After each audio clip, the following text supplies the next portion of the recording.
Feel that you're on Coffee with Karan couch? Kind of. You get the hamper, right? Yeah, you do. And I'm sure with the use of technology getting infused more and more, this whole aspect and the idea of LEDx will grow more. Rewards have always been looked at something for the back end, right? India could be like a black hole. They didn't know much about the India market. Importantly, becoming that visible, strategic partner for the business.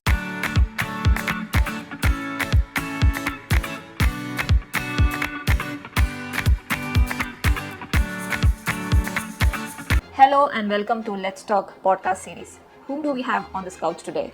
We have Harish Bubna, who's a total rewards experience professional with more than 20 years of experience. He's worked in different HR gamuts ranging from total rewards to HR technology, M&A, etc. And there's many more. So we'll hear more about this from himself. Hi Harish, welcome to this podcast. Hey Jivika, hi. Thank you so much for inviting. Do you feel that you're on Coffee with Karan couch? Kind of. You get the hamper, right? Yeah, you do. So Harish, how did you come to know about LEDx and then how has it been being a LEDx member? It's good. Our network, the comp professional network is pretty strong. We have a reach to a lot of comp professionals across the industry, and that's where this whole connect with Kunal and others started, Rishabh started, and we kind of got into that. Whatever I've been able to contribute towards this has been good, but this resource has definitely been helpful. And I'm sure with the use of technology getting infused more and more, this whole aspect and the idea of LEDx will grow more. So let's hear more about your total rewards journey because that's something which more of our members would like to know and then get some inspiration about how to face their own challenges or learnings, how to imbibe them into their day-to-day life. So let's talk about your total rewards journey, Harish. It's interesting. It wasn't planned. So we're just talking about how things happen more accidentally. It just happened to be that. I was very good at maths and science and I always dreamt of becoming an engineer. That didn't happen. So the next step, let's look at something else. Let's look at finance. So I got into that, did well, state rank in accounting, everything. And then again, finance, again not happening. So I was just wondering what's exactly. So then I thought, let's get into some professional learning experience, let's get into some work experience. And then that's where I joined Wipro more as an HR professional. Had no clue about how things will pan out from there. 3 months into the whole workspace in HR. And I just realized how well I loved and had that passion for numbers. And I just went ahead and told my boss, you know what, I don't want to be a generalist. I want to become a specialist. And he was happy enough and confident enough to put me into the rewards team. And technically that's how the journey started, right? It's been 19 years since then. And it has been a fantastic journey. If you look at the way things have panned out, the way people were able to trust my capabilities, I've got opportunities to work not just with Indian collaborators but global MNCs as well. Great experience working in the retail industry for a few years, both multi-speciality and specialty retail like Levi's, and it has been a really blessed journey, I should say. So now when I look back and say engineering could have been good, possibly, but I really don't know whether how that would have panned out. Great. So what are the challenges you faced in this 19 to 20 years of journey, Harish? If you look at till recent times, rewards have not been like the forefront from an HR organization point of view, right? Rewards have always been looked at something for the back end, right? Some enabling function. The front end of HR has never been common unless in the last few years what we see is now we are more like a strategic partner to the business to understand things. So my challenge was to establish credibility for myself, for my function, the kind of work that we do. Whether it is with leaders sitting next to you, whether leaders sitting in some other continent, maybe as far as US, where people always thought that, India could be like a black hole. They didn't know much about the India market. So it was that challenge that, was exciting enough to go and educate someone the complexities that we face day to day, which might be completely different from what they see in their own markets, in their day-to-day life. Again, those could be complex as well, but explaining ours and ensuring that what we do is the best from an organization point of view, that was definitely interesting. And through the journey, right, growing, learning new cultures, understanding the whole thing, and importantly, becoming that visible, strategic partner for the business. It's like now business needs be in that on the table, right? Getting onto that has been a great learning experience, and definitely there's a challenge to come overcome. Absolutely. So let's deep dive into total rewards now, asking the latest concerned questions about employee retention or recognition programs, what we have. What do you think is a must do and then good to have or not? It changes so quickly from an organizational strategy point of view. In growth years, we saw the spurt that happened just post-COVID. crazy hiring. We used to have situations where a candidate is having 5 offers, and it was like they were choosing which they would like to go. To a situation now where people are looking at retention, people are looking at job security. But retention again is a critical factor, right? If you look at in long run, the way you look at the talent is a replacement of a good talent. Will not only cost you from a wage ratio point of view, but also from a business continuity point of view. So if you look at an overall retention cost or a backfill cost for a good talent, it is far higher than what you would experience and pay a good talent. Therefore, if you look at most of these days, what companies do is they have a very, very rigorous way of identifying top talent, ensure that they are placed as comfortably as possible.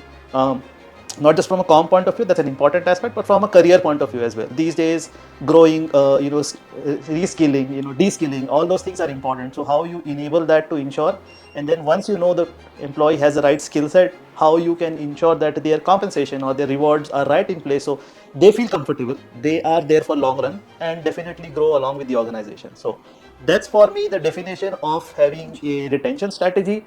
It is a must-have kind of a thing, but within that you should have a very business-oriented way of looking at it and not like a generic thing. Do you see a downward trend in the attrition right now because of the macroeconomics or otherwise?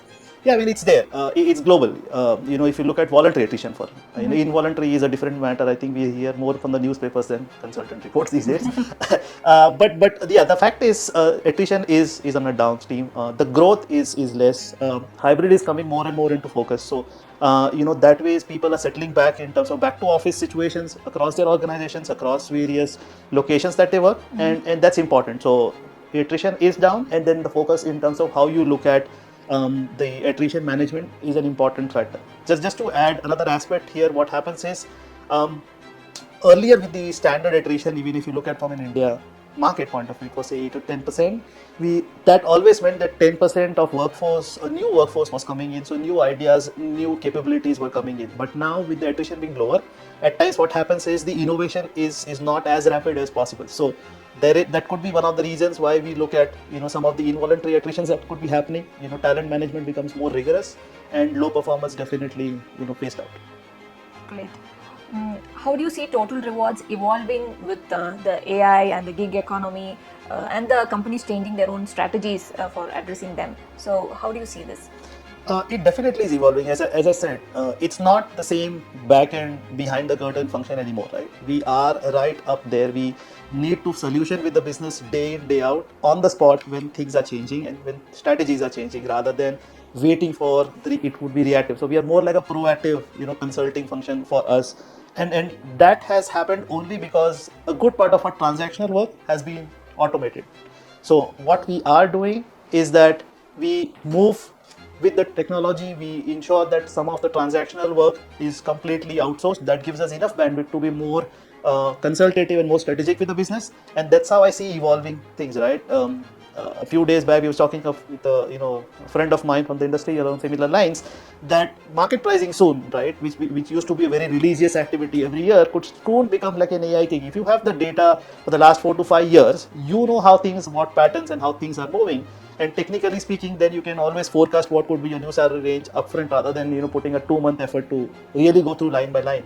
And then if you look at the typical pattern, you have 80% of the employees mapped to say 20% of the jobs typically, and if you take care of those 20%, then you're set. So if you look at and if you break down that problem, you will see that technology can help you so much. Then you will only focus more on qualitative support and planning for the business, rather than getting into. And that's how I see evolving of the whole rewards function. We already seen so much in the insurance side, for example, the benefit sides getting automated to a large extent, and rewards getting overall as well. What would you say is something unique about Intuit's compensation philosophy?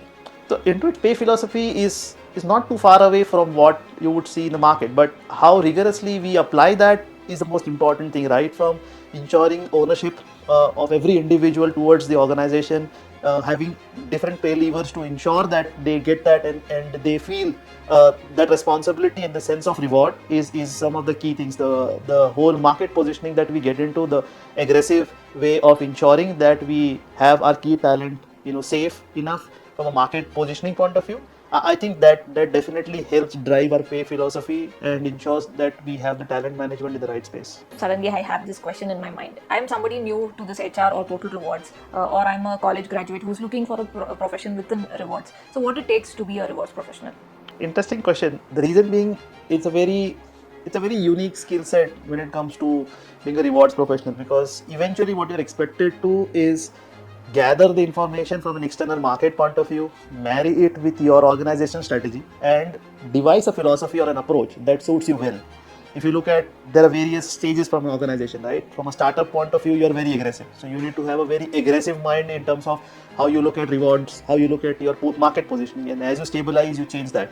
So for you to have that story and approach very clear for your management, that this is the market, this is where we are, this is where we could be, and these are some of the programs and things that we should do. I think that mindset becomes more important.